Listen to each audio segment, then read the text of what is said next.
Well, well, look at these two sluts dressed like they're asking for trouble. Officer Brad Coleman's words slice through Murphy's bar like a blade. Every conversation stops. Every phone comes up. The Friday night crowd turns to stare. Alexis Williams sits frozen, her white crop top suddenly feeling like a target.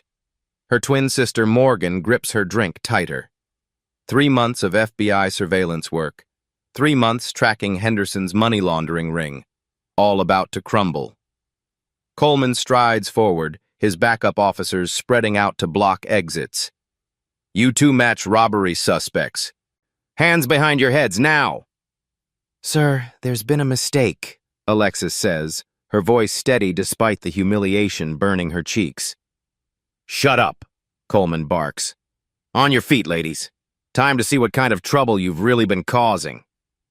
He reaches for his handcuffs. The crowd holds its breath. Nobody knows what's coming next. 6 hours earlier, the fluorescent lights of the FBI regional office cast harsh shadows across Conference Room 7B. Special Agent Alexis Williams checks her appearance in her phone camera one final time. The white crop top and black shorts feel foreign after months of business suits, but tonight demands a different kind of armor. Her twin sister Morgan emerges from the women's restroom, tugging at her identical outfit. I still can't believe we're doing this, she mutters, adjusting the wireless microphone hidden beneath her top's fabric. 3 months of surveillance comes down to tonight, Alexis replies, sliding a micro camera into her purse's secret compartment. Henderson's finally meeting his primary money laundering contact. We get this evidence, we close down the entire operation. Special Agent Rodriguez briefs them in the hallway, her voice low and urgent. Remember, your college friends celebrating Morgan's birthday. Henderson uses Murphy's bar every third Friday for high-level transactions. His contact arrives at 10 p.m. sharp. The sisters nod, but Rodriguez isn't finished. Most importantly, local police aren't read in on this operation. Metro PD has been requesting intel on our organized crime investigations. We can't risk a leak. Alexis feels the familiar weight of her FBI badge in her purse's inner pocket. What if something goes sideways? Backup is stationed 3 blocks away, Rodriguez assures them. 15 minutes maximum response time. But Henderson's paranoid about federal surveillance. If he spots anything official, he'll disappear forever. The elevator ride down feels endless. Morgan breaks the silence first. You know what Mom would say if she saw us dressed like this for work? She'd probably remind us that we have Georgetown law and MIT degrees, Alexis laughs, but the humor feels forced. 3 months of building cover identities, 3 months of dangerous proximity to Henderson's organization, all riding on one night. They review the plan one final time in the parking garage. Morgan's phone contains encrypted FBI communication software disguised as a dating app. Alexis carries recording equipment hidden in makeup compacts and jewelry. Their fake IDs identify them as marketing consultants from D.C., young professionals with disposable income and flexible morals. The drive to Murphy's bar takes 23 minutes through Friday evening traffic. Alexis parks 2 blocks away, ensuring multiple escape routes. The October air bites through their minimal clothing, but the discomfort serves the mission. Henderson expects to see attractive young women who prioritize appearance over comfort. Murphy's bar represents everything their investigation targets. Old money establishment with leather booths and brass fixtures. Clientele predominantly white professionals with expensive suits and expensive secrets. The perfect cover for laundering drug money through seemingly legitimate business transactions. They enter separately, Morgan first, then Alexis 5 minutes later. The bartender, a friendly guy named Mike Torres, recognizes them from previous surveillance visits. The usual? He asks with a knowing smile. Birthday celebration tonight, Morgan announces loudly enough for nearby tables to hear. My sister's buying the expensive stuff. The performance begins immediately. They discuss fictional marketing campaigns and imaginary client problems, establishing their cover story for anyone listening. Henderson's organization has shown interest in businesses that handle large cash flows with minimal oversight. At 9:30, Henderson arrives exactly on schedule. Thin man in an expensive charcoal suit, flanked by two associates who scan the room like professional security. He surveys the Friday night crowd, his eyes lingering on attractive young women before settling on a corner booth. Alexis catches Morgan's eye in the bar mirror. Game time. But across town, an anonymous caller dials 911. "I want to report suspicious activity at Murphy's bar," the voice says calmly. Two black females, early 20s, wearing revealing clothing. They've been watching customers all evening. Matches the description of robbery suspects from last week. The caller provides detailed descriptions of their outfits, their seating location, even their drink preferences. Information only someone watching very carefully would know. The trap is set. The Williams sisters have no idea they're walking into an ambush designed to destroy everything they've worked for. 9:30 p.m. Henderson settles into his corner booth like a king claiming his throne. His two associates position themselves strategically, one facing the entrance, the other monitoring the bar area. The Friday night crowd provides perfect cover for illegal business. Alexis sips her Cosmopolitan and laughs at Morgan's fake story about a difficult client. Every gesture appears natural, but her micro camera captures Henderson's every movement. 3 months of preparation distilled into this critical moment. "Table 7 is getting interesting," Morgan whispers, pretending to show Alexis something on her phone. Her FBI surveillance app records everything within a 20-foot radius. Henderson checks his expensive watch. 9:45 p.m. His contact should arrive any minute. The bar door opens. A heavy-set man in a navy suit enters, scanning the room before approaching Henderson's table. Alexis recognizes him from FBI surveillance photos. Vincent Marsh, suspected of moving drug money through construction company accounts. "Gentlemen," Marsh says as he slides into the booth. "Beautiful evening for business." Henderson's smile never reaches his eyes. "Indeed. My associates tell me you're interested in our cash flow optimization services." The conversation flows like scripted theater. Henderson explains his import-export business, while Marsh discusses investment opportunities. Every word is carefully coded, but the meaning is crystal clear to trained federal agents. "We handle flexible banking relationships," Henderson continues, his voice barely audible above the bar's ambient noise. "Traditional institutions ask too many questions about large deposits." Marsh nods eagerly. "My construction projects generate significant cash revenue. End-of-day deposits sometimes exceed regulatory comfort zones." Alexis's pulse quickens. This is exactly the evidence they need. Henderson admitting to money laundering services, Marsh confessing to suspicious cash handling, 3 months of dangerous undercover work finally paying off. Morgan's phone buzzes with an encrypted message from FBI headquarters. "Primary target confirmed. Continue surveillance. Backup standing by." 9:52 p.m. Henderson produces a leather portfolio from his briefcase. "Our fee structure is straightforward.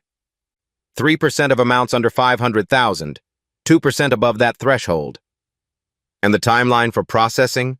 Marsh asks, leaning forward conspiratorially. 48 hours maximum. Money enters dirty, exits clean through our restaurant and consulting businesses. No questions, no paper trail, no federal attention." The admission hangs in the air like a confession. Alexis fights to maintain her party girl expression while her recording equipment captures every incriminating word. Then Henderson's associate near the entrance stiffens. His hand moves to his jacket pocket as he spots something outside. Police cars, multiple units, blue and red lights painting the street. "Boss," the associate murmurs urgently, "we've got company." Henderson follows his gaze and his face drains of color. "Federal agents?" "Local police.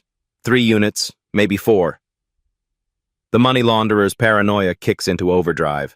His eyes darted around the bar, landing on every young professional, every couple sharing drinks, every person who might be watching too carefully.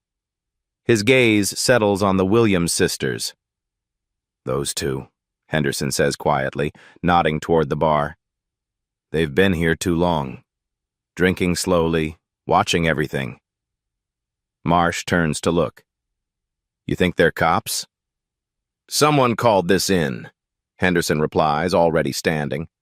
And those two look exactly like undercover federal agents trying too hard to blend in. The trap springs shut. 3 months of careful work about to explode in their faces.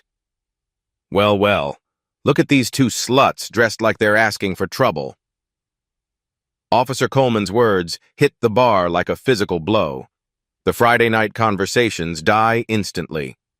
Phones emerge from pockets and purses as patrons sense drama unfolding. Alexis feels every eye in Murphy's bar focusing on her white crop top and black shorts.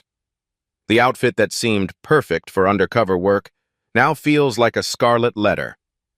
Her cheeks burn with humiliation, but FBI training keeps her voice steady. "Sir, there's been a mistake," she begins, but Coleman cuts her off with a dismissive wave. "Shut up," he barks, stepping closer until she can smell the coffee on his breath. "You think I'm stupid? 2 girls dressed like hookers, sitting here all night watching people? You match the description of robbery suspects." Morgan's grip tightens on her drink. 3 months of surveillance work crumbling in real time. Henderson and Marsh are already moving toward the back exit, their incriminating conversation lost forever. "On your feet," Coleman commands, his backup officers spreading out to block the bar's exits. "Let's see what kind of trouble you've really been causing." The crowd presses closer, phones held high. This isn't just an arrest anymore. It's becoming a public spectacle, and Coleman clearly relishes the attention. "Officer," Alexis tries again, her FBI training screaming conflicting protocols. "Reveal their identity and blow the investigation. Stay in character and risk escalation." "We're just celebrating my sister's birthday."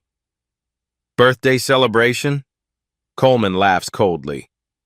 "Is that what we're calling it when girls dress like whores and case businesses for robbery?" The words sting like slaps. Morgan starts to stand, her temper flaring, but Alexis catches her eye. Hold position. Maintain cover. Hope for a miracle. Mike Torres, the bartender, watches the confrontation with a growing alarm. His phone is already recording, live streaming to his Instagram account. The viewer count climbs steadily. 47 viewers, 156, 302. "This is ridiculous," a regular customer mutters loud enough for everyone to hear. "Those girls weren't doing anything wrong." Coleman spins toward the voice. "Does anyone else want to interfere with police business?" The customer shrinks back, but others murmur agreement. The crowd's sympathy clearly lies with the Williams sisters, but that only seems to fuel Coleman's aggression. "Turn around," he orders, pulling handcuffs from his belt. "Hands behind your back." "Wait," Morgan says, finally standing. Her MIT-trained mind calculates probabilities rapidly. Best case scenario. They're detained for hours while Henderson's entire organization disappears. Worst case, physical altercation, potential injury, national news story about FBI agents assaulted by local police. "Did I tell you to move?" Coleman shouts, his hand dropping to his service weapon. "Sit down and shut up!" The gesture sends ripples of shock through the crowd. Several patrons back away from the bar area. Mike's livestream viewer count explodes, 2,847 and climbing. Officer Jackson, Coleman's backup, approaches Morgan with practiced aggression. "Your sister wants to do this the hard way. You're going to be smart about this?" Alexis weighs their options in milliseconds. FBI protocol demands they identify themselves if physical violence becomes imminent. But revealing their status will destroy 3 months of dangerous work and let Henderson's money laundering network escape justice. "Please," Alexis says, trying once more to de-escalate. "We haven't done anything illegal, we're just having drinks." "Bullshit!" Coleman grabs her arm roughly, twisting it behind her back. The expensive fabric of her crop top strains against the sudden movement. You think I'm some rookie who falls for sob stories? The handcuffs click around Alexis's wrists with metallic finality. The sound echoes through the silent bar like a gunshot. "This is insane!" Someone in the crowd calls out. "They're obviously not criminals." "Call a lawyer," another voice suggests. "Somebody record this." Mike's phone captures everything. Coleman's excessive force, the sisters' professional composure under pressure, the crowd's growing outrage. Comments flood his live stream faster than he can read them. "These girls are way too calm to be criminals." "Cop is totally out of line." "Something's not right here." "This is going to be on the news." Henderson watches from the back corner, his paranoia vindicated. Whether the women are federal agents or not, their cover is blown. He signals his associates, and they slip toward the rear exit while everyone focuses on the arrest. 3 months of FBI surveillance work dissolving into chaos. The money laundering evidence was lost. The criminal network scatters like roaches when the lights come on. Alexis meets Morgan's eyes across the bar. Her twin sister's expression mirrors her own thoughts. They're running out of options. The mission is blown. Their careers might be destroyed. Time for the nuclear option. "Officer Coleman," Alexis says, her voice cutting through the chaos with sudden authority, "I strongly advise you to remove these handcuffs immediately." Something in her tone stops Coleman mid-motion. The bar falls completely silent. The moment of truth has arrived. The silence stretches like a held breath. Coleman stares at Alexis, confusion flickering across his face. Something about her tone, her sudden composure, doesn't match the party girl he thought he was arresting. "Remove the handcuffs?" Coleman's laugh sounds forced now, uncertain. "Lady, you got some serious nerve talking to me like—" "Officer Coleman," Alexis interrupts, her voice carrying the unmistakable authority of someone accustomed to being obeyed. "My name is Special Agent Alexis Williams, Federal Bureau of Investigation, badge number 7429. Complete silence. The words hang in the air like a bomb waiting to explode. Every phone in the bar captures this moment. Mike's live stream viewer count skyrockets past 10,000 as word spreads across social media. Coleman's face cycles through disbelief, confusion, and dawning horror. "You're... what?"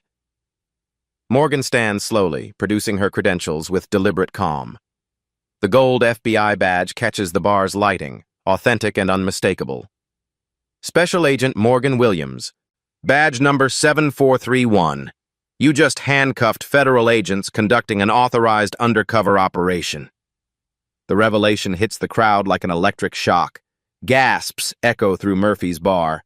Phones shake in trembling hands as people struggle to process what they're witnessing. "Holy shit, they're FBI!" someone shouts. Mike's live stream chat explodes. "No fucking way!" Did she just say FBI? This cop is so screwed. Screen recording this for evidence. Viral, viral, viral. Henderson freezes near the back exit. His blood runs cold as he realizes the truth. 3 months of careful surveillance. 3 months of FBI agents sitting in this bar, watching his every move, recording his conversations. His paranoia wasn't paranoia at all. His face drains of color as the implications crash over him. Every meeting, every transaction, every incriminating word he spoke tonight, all captured by federal agents. Coleman stares at Morgan's credentials, his mind struggling to accept reality. 10 years of police work, and he's never made a mistake this catastrophic. Federal agents, FBI agents. He handcuffed FBI agents. How do I know these are real? Coleman stammers, but his voice lacks conviction. Deep down, he knows. The professional composure, the calm responses to his aggression, the way they handled the situation. These aren't party girls. These are trained federal agents. Morgan speed dials FBI regional office on speaker. The phone connects after one ring. This is Special Agent Morgan Williams, badge 7431, requesting immediate supervisor contact with local police. Priority Alpha. Director Sarah Carter's voice fills the silent bar. Agent Williams, this is Director Carter. What's your status? Director, we have a situation. Local police have detained Agent Alexis Williams and myself during an active federal surveillance operation. We need immediate intervention. The crowd presses closer, straining to hear every word. This isn't just an arrest anymore. This is a federal incident unfolding in real time, broadcast live to thousands of viewers. Director Carter, Coleman's voice cracks as he keys his radio. This is Sergeant Brad Coleman, Metro Police. We responded to an anonymous tip about suspicious individuals. Sergeant Coleman, Director Carter's voice could freeze fire. You are currently detaining 2 of my agents in the middle of a federal money laundering investigation. I strongly suggest you release Agent Williams immediately and step away. Henderson makes his decision. FBI agents blowing their cover means the investigation is public. His conversations tonight were recorded. His associates are probably being arrested right now. He bolts for the exit. But it's too late. The damage is done. 3 months of work were destroyed, but the truth is finally coming to light. Mike's viewer count passes 50,000. The story is already spreading beyond Murphy's Bar, beyond their city, racing across the internet at the speed of outrage. This is just the beginning. 10:15 p.m., 28 minutes since the handcuffs clicked shut. Mike Torres's live stream reaches 284,739 viewers. The story spreads across social media like wildfire. Channel 7's breaking news alert scrolls across screens. FBI agents handcuffed by police in bar incident. Captain Jennifer Hayes storms into Murphy's Bar, her face flushed with anger. 23 years on the force, and she's never seen such spectacular failure. Coleman! What the hell have you done? Coleman stands deflated near the bar, handcuffs finally removed from Alexis's wrists. His confidence has evaporated completely. Captain, we received an anonymous tip about suspicious individuals, he says weakly. Detailed descriptions matching these agents. Federal agents, Coleman. FBI agents conducting authorized investigation. Hayes turns to damage control mode. Agents, on behalf of Metro Police, I apologize for this misunderstanding. We're reviewing procedures to prevent future miscommunication. Alexis notices what's missing. No mention of racial profiling, no acknowledgement of degrading language, no accountability for civil rights violations, just miscommunication and procedures. Director Carter arrives within 15 minutes. News crews multiply outside like bacteria. She addresses media with ice-cold professionalism. Agents Williams were conducting authorized federal surveillance when unlawfully detained by local police. This directly compromises our money laundering investigation. The FBI expects full cooperation from local law enforcement. Tonight's events are completely unacceptable. Social media explodes nationally. #FBI twins, 847,293 tweets. Police profiling, 1,247,839 posts. Justice, 4 agents, 293,847 shares. Systemic racism, 2.1 million mentions. Viral clips spread everywhere. Coleman's shock at FBI credentials, Alexis's composure while handcuffed. Morgan's calm FBI director call, Henderson's panicked escape crowd's outraged reactions. Public opinion splits predictably. Conservative voices defend police. Officers followed procedure based on anonymous tip. How could they know without identification? FBI should coordinate with local police. Progressive responses focus on racism. Professional black women still face profiling. FBI training evident in their calm response. This proves education doesn't protect against racism. Political reactions pour in. Senator Warren tweets, "Tonight highlights systemic racism in law enforcement. Federal agents shouldn't need badges for basic human dignity." Governor Richards, We support officers making difficult decisions. However, tonight requires thorough investigation. Police Union President Morrison. Officer Coleman responded appropriately. Why were FBI agents operating without local notification? The ACLU statement goes viral. This proves no amount of education or professional status protects Black Americans from racial profiling. By midnight, the story generates 12.3 million social media interactions, 47 major news network mentions, 847,293 Google searches, international media coverage. But systemic response reveals troubling patterns. Excuses flow faster than accountability. Procedure discussions replace racism acknowledgement. Institutions protect their own. The powerful close ranks while the Williams sisters realize their real fight is just beginning. Next morning. The FBI regional office buzzes with activity. Director Carter convenes an emergency meeting in conference room 12A. Wall screens display social media metrics, news coverage analytics, and investigation timelines. 12 hours, Carter announces to the assembled agents. This incident generated more public attention than most federal cases receive in months. We need answers. Special Agent Rodriguez presents her preliminary findings. Computer analysis reveals disturbing patterns across multiple jurisdictions. This isn't isolated, Rodriguez explains, highlighting data on the main screen. 73 incidents in the past year involving suspicious person calls targeting well-dressed Black professionals. The statistics paint a chilling picture. 89% originated from anonymous tips. 67% occurred in upscale establishments. 84% involved subjects wearing business attire. 0 arrests resulted in actual convictions. Someone is systematically weaponizing police response, Rodriguez concludes. Morgan, despite being yesterday's victim, leads the digital forensics investigation. Her MIT background and FBI cyber training reveal sophisticated coordination. The anonymous tip about us came from a burner phone, she reports, displaying call metadata. The same device made 17 similar calls in the past 6 months. The pattern emerges clearly. Always reports suspicious Black males or females in professional attire. Always provides accurate clothing descriptions. Always calls during peak social hours. Always targets establishments in affluent areas. Whoever made these calls had visual confirmation of targets, Morgan continues. They were watching before reporting. Alexis follows the money trail using FBI financial analysis protocols.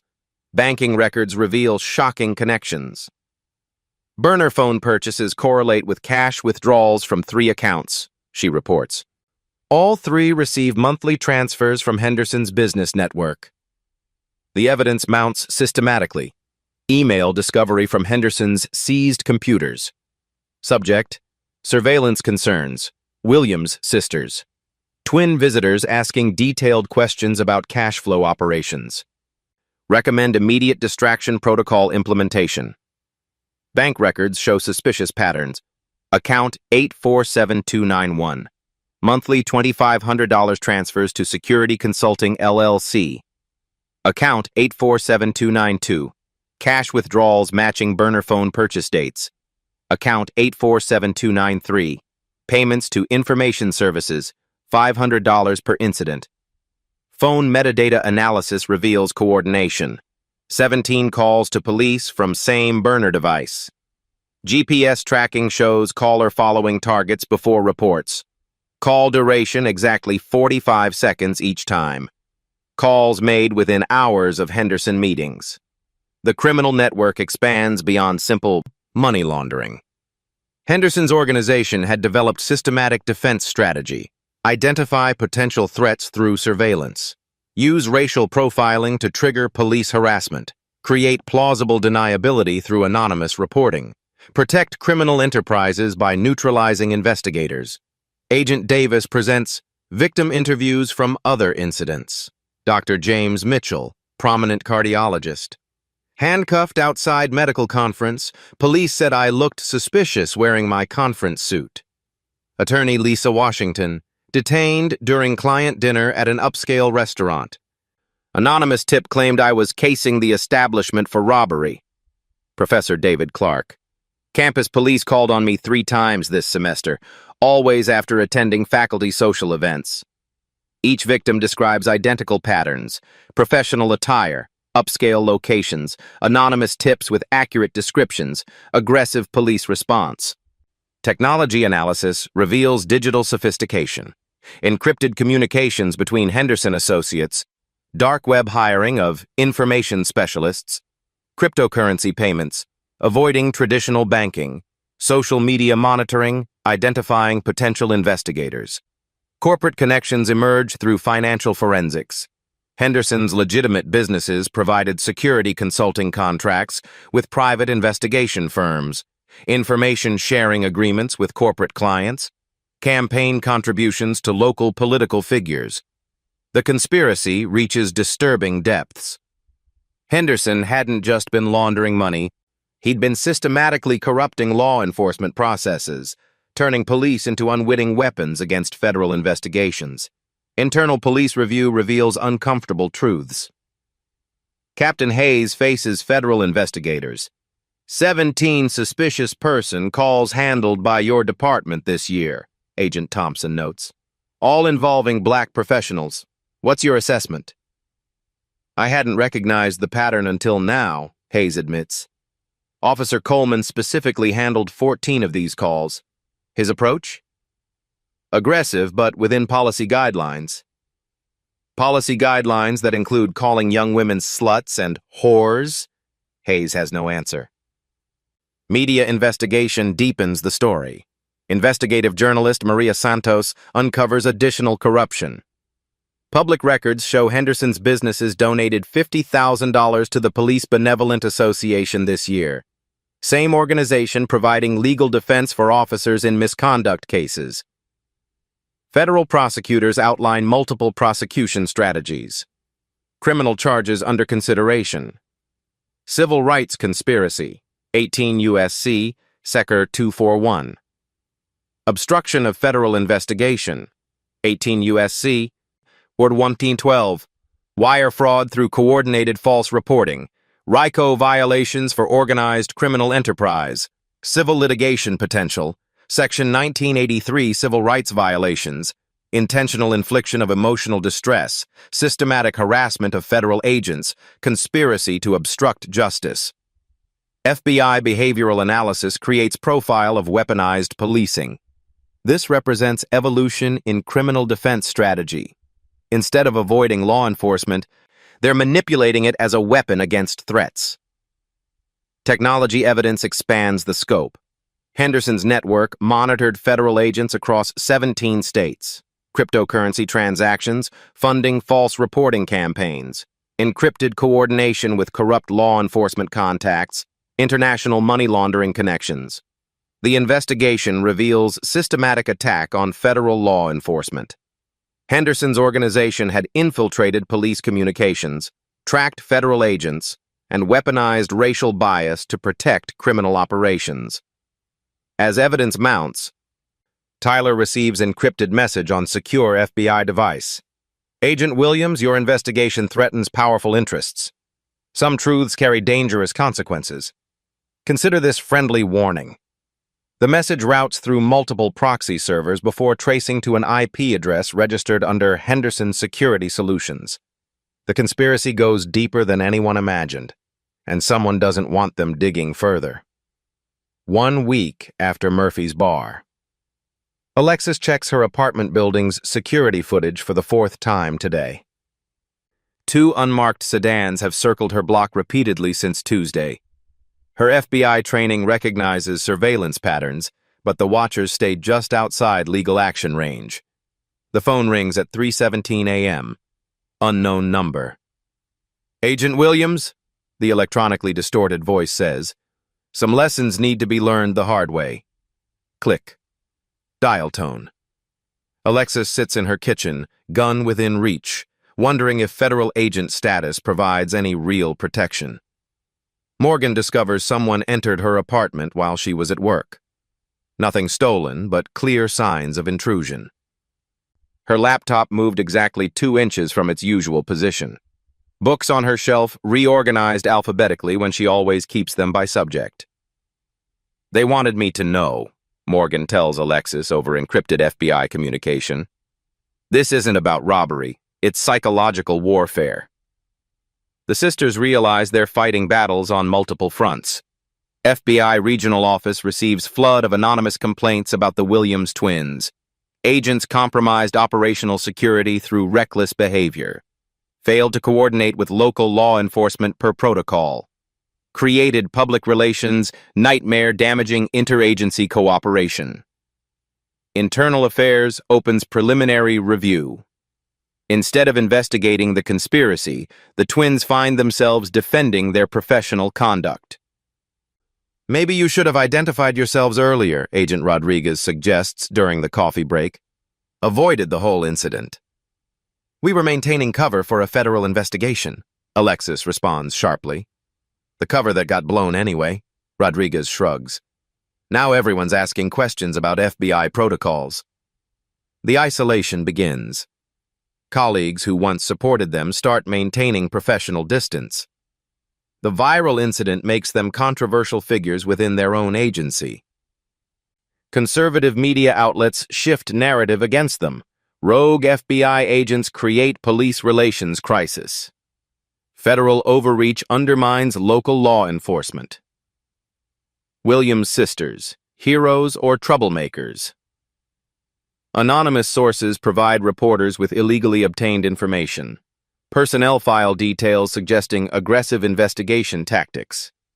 Photos of the twins in expensive clothing, living beyond FBI salary. False claims about previous civilian complaints. Family becomes a target. Alexis and Morgan's mother, retired Baltimore teacher Patricia Williams, receives disturbing calls. Your daughters need to learn their place in society. FBI badges won't protect them from everything.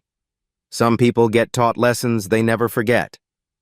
Morgan's girlfriend, Dr. Sarah Kim, finds her medical practice website hacked. Patient appointment systems corrupted. Anonymous online reviews claiming unprofessional behavior and questionable medical practices flood rating sites. Financial pressure mounts. Both sisters receive IRS audit notifications. Timing suggests someone triggered enhanced government scrutiny of their finances. Legal fees accumulate for personal attorneys since FBI counsel has conflict of interest. Professional relationships strain. Director Carter privately suggests they consider lower-profile assignments until controversy dies down. The political heat is intense, Carter explains during the closed-door meeting. Some congressmen want this investigation scaled back to preserve law enforcement relationships. What about justice? Morgan asks. Sometimes justice is expensive, Carter replies carefully. Maybe too expensive for the current political climate. The twins realize institutional support is evaporating. Psychological pressure intensifies. Alexis develops insomnia, checking locks multiple times nightly. Every sound triggers hypervigilance trained into FBI agents, but now turned against peaceful sleep. Morgan withdraws socially. Cancels weekend plans with friends. Stops attending her weekly volleyball league. The isolation feeds their enemy's strategy. Breaking point arrives during team briefing. After receiving 9th threatening call that week, Morgan snaps. "We're federal agents," she shouts at assembled colleagues. "We took oaths to uphold justice. These criminals threaten our families, sabotage our careers, and nobody wants to fight back because it's politically inconvenient." The conference room falls silent. Director Carter's expression reveals an uncomfortable truth. Political pressure is working. The investigation might be scaled back. That evening, Alexis finds Morgan in the FBI gym at midnight, hitting a heavy bag with bare fists, knuckles bleeding, exhaustion evident in every movement. "I can't take much more," Morgan admits, her voice breaking. "They're destroying everything we worked for. our reputation, relationships, and family safety. That's exactly what they want, Alexis responds. Break us down until we surrender. Maybe Rodriguez is right. Maybe some fights aren't worth the cost. For the first time in their lives, the Williams twins consider giving up. A phone call from their mother delivers the final blow. Girls, I'm staying with your aunt in Atlanta for a while. These calls, I'm scared to stay home. Two federal agents built careers protecting others. Now they can't even protect their own mother. Morgan's encrypted phone buzzes with message from unknown sender. Agents Williams, you're not alone. Tomorrow 7 p.m., Riverside Park, bench number 47. Come alone. Evidence changes everything. Salvation or another trap? At this point, they have nothing left to lose. 7 p.m., Riverside Park. Bench number 47 sits beneath flickering streetlights. Alexis and Morgan approach cautiously, FBI training demanding backup, but desperation overriding protocol. The figure emerges from shadows behind oak trees. Jessica Park, Channel 7 investigative reporter who covered their story extensively. Agents Williams, thank you for coming. This better be worth risking our careers, Morgan says tersely. We're already under investigation. My name is Jessica Park, but that's not the complete truth. She produces dual credentials, press identification alongside Federal Marshal badge. I'm Federal Marshal Jessica Park, deep cover assignment investigating systematic police corruption. The twins exchange glances. Another federal agent working parallel investigation. 6 months ago, the U.S. Marshal Service received complaints about coordinated harassment of federal witnesses, Jessica explains. Witnesses in organized crime cases being targeted through random police encounters that compromised their safety and testimony. She produces secure tablet containing extensive files, 18 months of documentation. Pattern analysis shows Henderson's organization pioneered weaponizing racial bias for criminal defense. Video evidence fills the screen. Security footage from 17 establishments showing Coleman repeatedly targeting black professionals. Body camera recordings showing Coleman making racist comments between calls. Dashcam video capturing Coleman celebrating successful harassment. That's how you handle uppity college types. Audio recordings reveal coordination. Phone conversations between Henderson associates planning false reports. Police radio chatter showing Coleman volunteering for suspicious person calls internal discussions about maintaining proper order in upscale establishments. Financial documentation exposes the money trail. Bank statements showing Henderson payments to consultation services, cash withdrawal patterns, matching burner phone purchase dates, cryptocurrency transactions routing through offshore accounts, payment schedules for information specialists. Morgan reviews digital evidence on a secure laptop. This is incredible. You documented 18 months of systematic targeting. More than documentation, Jessica continues. I have testimony from 47 victims who were afraid to speak publicly before now. Database displays comprehensive victim profiles, federal prosecutors investigating Henderson's associates, IRS agents auditing his business network, DEA officers tracking his drug connections, federal judges' family members attending social events. The night you were handcuffed wasn't random, Jessica reveals. Henderson's surveillance team identified you as FBI agents 3 weeks earlier. She shows surveillance photographs, the twins entering FBI headquarters, leaving federal court hearings, meeting with prosecutors about money laundering cases. They knew exactly who you were. Murphy's Bar incident was designed to blow your cover and destroy your investigation. Hope flickers for the first time in weeks. This evidence can expose their entire operation, Alexis says. Beyond exposure, Jessica adds. U.S. Marshal Service coordinated with the FBI Internal Security Division. Political pressure to abandon your case is being challenged at the highest federal levels. Additional allies emerge from Jessica's network. Federal agents working connected cases, ATF agent Maria Santos, investigating weapons trafficking through Henderson's network. DEA agent Robert Carter, tracking drug money laundering schemes. Secret Service agent David Kim, investigating cryptocurrency fraud connections. Community leaders organizing support. NOACP, Legal Defense Fund, preparing comprehensive civil rights lawsuit. ACLU documenting patterns for federal court filing. Local Business Association organizing boycotts of establishments enabling harassment. Political backing strengthens. Senator Warren demanding full federal investigation. Representative Clyburn introducing police accountability legislation. State Attorney General making case centerpiece of corruption prosecution. Technology support reveals sophisticated assistance. An anonymous hacker collective leaked Henderson organization's internal communications overnight.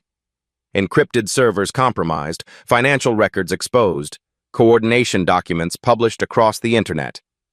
Leaked materials include target neutralization protocols for federal agents, payment schedules for coordinated false police reporting, blackmail files maintained on corrupt officers, expansion plans for operations in 12 additional cities. Legal coordination accelerates across jurisdictions. Criminal prosecution strategy. RICO charges against Henderson's entire organization. Federal civil rights violations for systematic harassment. Obstruction of justice for interfering with federal investigations. Money laundering conspiracy spanning multiple states. Civil rights litigation. Class action lawsuit representing all documented victims. Injunctive relief requiring comprehensive police training programs. Monetary damages for harassment and career damage. Court-supervised police department reform implementation. Jessica hands encrypted storage devices to the twins. Everything backed up on secure federal servers. Copies distributed to multiple news organizations and congressional offices. If anything happens to any of us, evidence becomes public automatically. Community pressure builds momentum online. #Justice. 4 FBI twins reaches 2.7 million tweets. Systemic racism trending in 47 cities. Police profiling generating 4.1 million posts across platforms. Peaceful protests organize in 23 cities demanding accountability and systematic reform. Corporate accountability follows public pressure. Major banks cancel contracts with Henderson-connected businesses. Real estate partnerships dissolved. Security consulting agreements terminated nationwide. Financial pressure forcing operational abandonment. Personal safety restored through federal intervention. Marshal Service provides security details for family members. Threatening phone calls traced and prosecuted. Anonymous harassment campaigns disrupted through cyber task force operations. Professional vindication arrives. FBI Internal Affairs Review concludes twins acted appropriately under extreme circumstances. Director Carter publicly supports their actions. Commendations recommended for professional conduct under pressure. Henderson's in federal custody, Jessica announces. Associates arrested simultaneously across 7 states. Warrants executed this afternoon. Federal grand jury indictments unsealed tomorrow morning. The systematic conspiracy crumbles, but the biggest revelation awaits. Morgan's priority FBI alert buzzes. Operation complete. Henderson organization dismantled. Financial networks seized. Corruption evidence secured. 3 months of undercover work wasn't wasted after all. Justice delayed but not denied. The truth is finally emerging and nothing can stop it now. Federal courthouse steps. 3 days later. Media trucks line Constitution Avenue like an electronic army. Satellite dishes reach toward the gray November sky. Crowd estimates hit 15,000 as supporters gather for Henderson's federal arraignment. Mike Torres stands before professional live stream setup, equipment donated by supporters worldwide. What's up, everyone? Mike here at the federal courthouse where history unfolds. 3 months ago, filming a drink order at my bar changed everything. Viewer count climbs. 847,293 across multiple platforms and growing exponentially. Social media coordination reaches unprecedented scale. #FBI twins. Justice. 12.7 million tweets globally. End racial profiling. 8.3 million Instagram posts. Systemic change. 15.2 million TikTok views. Henderson. Conspiracy. 4.7 million Facebook shares. Coordinated demonstrations span 89 cities across America. Los Angeles. 45,000 protesters at City Hall demanding police reform.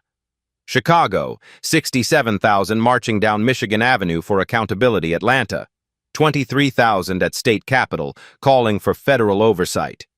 New York, 78,000 filling Times Square with justice demands. All peaceful, all demanding systemic change, all live-streamed globally. Celebrity endorsements amplify the message. Actor Michael B. Jordan tweets, "These agents represent the best of law enforcement professionalism." Singer Beyoncé posts, "Justice delayed is justice denied, #FBI twins." Athlete LeBron James shares, "Professionalism under pressure deserves respect." Comedian Dave Chappelle jokes, "Even FBI badges can't stop racist assumptions." Corporate responses cascade. Nike, "We stand with agents who stood for justice." Apple, "Technology should protect citizens, not persecute them." Google, "Data reveals truth when institutions fail." Microsoft, "Professional excellence deserves protection everywhere." Political momentum accelerates. The House Judiciary Committee announces emergency hearings on police accountability measures. Senate Intelligence Committee reviews interagency coordination protocols. Congressional Black Caucus introduces comprehensive federal legislation. The presidential administration prepares executive orders on law enforcement training. Federal prosecutors announce expanded investigation results. 127 additional victims identified across 17 states. 23 police officers under federal investigation. 8 jurisdictions involved in systematic conspiracy. $47 million in fraudulent schemes uncovered. Grassroots activism mobilizes. Local churches provide sanctuary and legal support for harassment victims. Business associations organize boycotts of Henderson-connected establishments. Student groups launch campus activism and voter registration drives. Professional organizations establish legal defense funds and expert testimony. Media coverage evolves beyond initial incident. International outlets feature the American police reform movement. Documentary crews film for streaming platform releases. Podcast series Deep Dive, Henderson Conspiracy reaches #1 on Apple Podcasts. Law schools teach cases as police accountability precedent. Anonymous hacker collectives release additional materials. Internal police communications showing conspiracy awareness. Henderson organization client lists revealing wealthy co-conspirators. Banking records exposing money flow to corrupt officials. Video evidence of coordinated harassment campaigns. Courthouse steps become a spontaneous community forum. Citizens share personal experiences. I was profiled at Starbucks wearing a business suit. Police followed me home from a networking event. An anonymous tip got me arrested at my own office building. They treated me like a criminal for attending a conference. Stories create powerful testimony documenting systematic harassment across professional communities. Federal Judge Maria Rodriguez announces expedited hearing schedule. Public interest demands swift justice. This court will not tolerate intimidation of federal agents or systematic civil rights violations. International attention intensifies. United Nations Human Rights Commission requests briefing on case developments. International media frames the story as a test of American justice system integrity. Economic impact devastates Henderson's empire. Stock prices plummet for connected companies. Real estate investments liquidated under pressure. Government contracts canceled nationwide. Banking relationships severed permanently. Unstoppable momentum builds. What began as Murphy's Bar incident has become a national movement for police accountability and racial justice. Federal Marshal Jessica Park receives urgent communication during the courthouse rally. Agent Park, we have a serious problem. Henderson's federal holding cell is empty. Security footage shows coordinated escape. He's gone. The mastermind vanished. The greatest challenge lies ahead. But the movement continues. Justice demands it. Federal Courthouse Courtroom, 7A, 2:47 p.m. Judge Rodriguez's gavel echoes through the packed courtroom. Every seat filled, overflowing crowds watching screens in adjacent rooms. The international media section buzzes with reporters from 12 countries. Henderson's empty defendant chair dominates the proceedings like the accusation itself. Ladies and gentlemen, Judge Rodriguez announces, we proceed with federal arraignment despite the defendant's flight. Federal marshals coordinate nationwide manhunt as we speak. U.S. Attorney Michael Carter approaches the bench with devastating confidence. Your Honor, we possess evidence that Defendant Henderson's escape was coordinated with corrupt law enforcement officials. Courtroom screens activate. Game-changing evidence presentation begins. Video evidence displays security footage from a federal detention center. Henderson's cell door unlocks remotely at 3:17 a.m. No guards visible anywhere. Electronic override clearly initiated from an external source. Audio evidence plays phone conversation between Henderson and unknown collaborator. Extraction plan activated. Transportation waiting at service entrance. New identity documents prepared. Wire transfer confirmed. Digital evidence shows bank transfer of $2.7 million to Security Solutions LLC occurring 47 minutes before Henderson's documented escape. Alexis and Morgan take witness stand together. Unprecedented federal court procedure for twin testimony. Your Honor, Alexis begins, Agent Morgan Williams and I were not randomly targeted at Murphy's Bar. Henderson's organization identified us as federal threats through systematic surveillance of FBI operations spanning 3 months. Morgan continues seamlessly. Digital evidence proves Henderson's network infiltrated law enforcement communications, tracking federal agents across multiple states, coordinating harassment through corrupt police contacts. Prosecutor Carter reveals the smoking gun evidence. Your Honor, federal investigation uncovered Henderson Organization's law enforcement partnership program, systematic corruption of police departments spanning 17 states. Comprehensive evidence fills multiple screens, $12.7 million payments to 247 police officers, 1,147 false police reports filed protecting Henderson's interests. 89 federal investigations, compromised or destroyed, 23 federal witnesses, intimidated, relocated, or silenced. Officer Coleman testifies under federal immunity, his career destroyed. I thought I was following legitimate procedure. Anonymous tips seemed credible. Henderson's security company provided training to our entire department. Training that included racial profiling techniques? Prosecutor Carter asks. Coleman's silence condemns him completely. Public gallery erupts as revelations unfold. Victims recognize systematic patterns in their experiences. Police families realize their loved ones were manipulated. Community leaders see scope of institutional corruption. Media representatives scramble to report breaking developments. Mike Torres broadcasts live from courtroom gallery. 847,000 viewers witnessing federal prosecutors expose the biggest police corruption scandal in American history. This started with FBI agents handcuffed at my bar 3 weeks ago.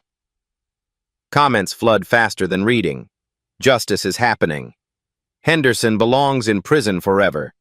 Police reform needed everywhere. These agents are genuine heroes. Federal Marshal Jessica Park enters courtroom with urgent breaking news. Your Honor, Defendant Henderson apprehended at a private airfield attempting flight to non-extradition jurisdiction. Defendant currently en route to federal courthouse under maximum security. The courtroom explodes in sustained applause. Henderson arrives in an orange federal jumpsuit, expensive suits replaced by prison attire. He faces the Williams sisters he systematically tried to destroy.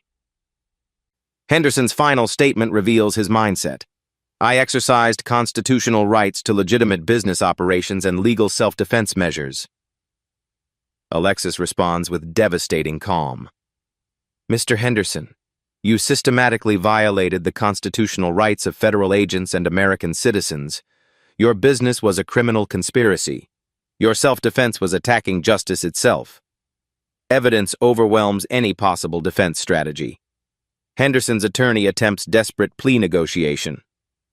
Your Honor, my client operated a legitimate security consulting business serving the law enforcement community. Prosecutor Carter responds definitively. Legitimate businesses don't pay police officers to file false reports. Legitimate businesses don't systematically target federal agents. Legitimate businesses don't flee federal custody through coordinated corruption. Judge Rodriguez renders decisive judgment. Federal grand jury returned indictments on 47 counts, including RICO violations, civil rights conspiracy, obstruction of justice, corruption of law enforcement, and flight to avoid prosecution. Defendant remanded to federal custody without possibility of bail pending trial. Gavel strikes. Justice achieved publicly. Outside courthouse, Alexis and Morgan address 15,000 gathered supporters. Today proves justice works when communities demand accountability. Every person who shared our story, every voice demanding truth, every citizen refusing to accept systematic oppression, you made this victory possible. Morgan continues. This case proves that professional competence, federal authority, and constitutional rights mean nothing without community support demanding systemic change. The crowd roars approval. But Morgan's encrypted phone buzzes with disturbing message. Agents Williams, Henderson was a small operation. Real conspiracy targets Supreme Court justices, federal prosecutors, congressional leadership. Investigation just beginning. Larger forces awakening. Victory feels incomplete. Henderson's capture represents one battle won, but a larger war for justice continues. The fight for accountability has only begun. 6 months later, FBI Regional Office Ceremony Room. Director Carter pins commendation medals on Alexis and Morgan Williams for exceptional courage under pressure and unwavering commitment to justice. Legal outcomes reshape law enforcement. Henderson, 47 years federal prison, $23.7 million restitution.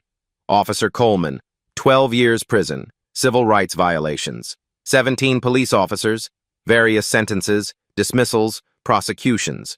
Henderson Organization, RICO forfeiture, $67 million seized. Social transformation follows. Federal Police Accountability Act passes Congress requiring interagency communication protocols. Bias training for all law enforcement.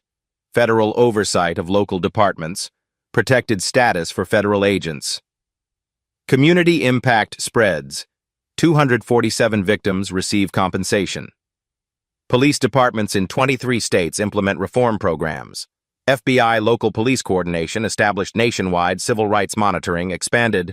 Personal resolution. Alexis, promoted to supervisory special agent, heads Police Accountability Division. Morgan, leads FBI Cybercrimes Task Force investigating corruption.